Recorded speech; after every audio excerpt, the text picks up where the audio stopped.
Homelessness in Fort Collins affects approximately 18.3% of residents. Right now I happen to be in a shed. I'm able to sleep in a shed right now.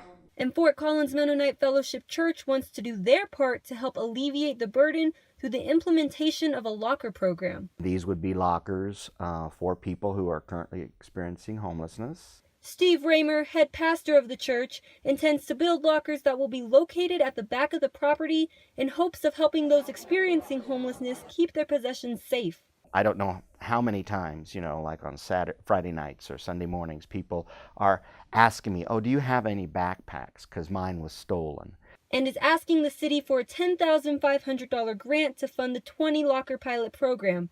Those granted a locker would have access to it 24/7 for a 3-month period, creating constant turnover and opportunities for new people to access the lockers on a regular basis. Potentially, you could say, in a year's time, 20 lockers every, 4 times a year, you have turnover. That's 100 people could potentially benefit.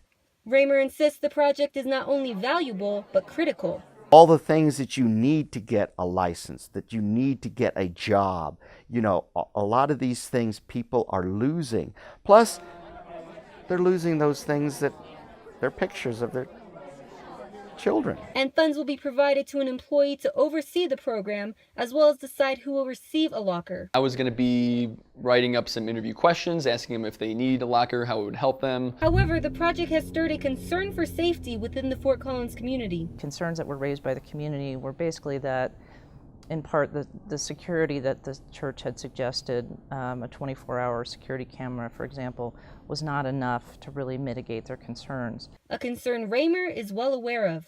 Those kind of behaviors, if they're reported to us or captured on the camera, that would mean immediate, termination of our agreement.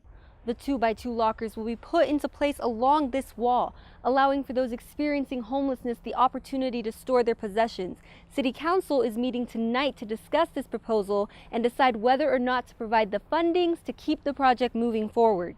Council will provide direction at this meeting about next steps in the event that they decided not to fund it, or if they decide to fund it. But regardless of city funding or not, Raymer aims to keep the project moving forward, a move he attributes to a higher calling. The reason I'm doing this is that it's pretty clear that Jesus calls us to serve the poor and to care for the homeless. And one that will hopefully benefit the homeless population. No, that would be great, because I would use that locker too, store some stuff in it just for,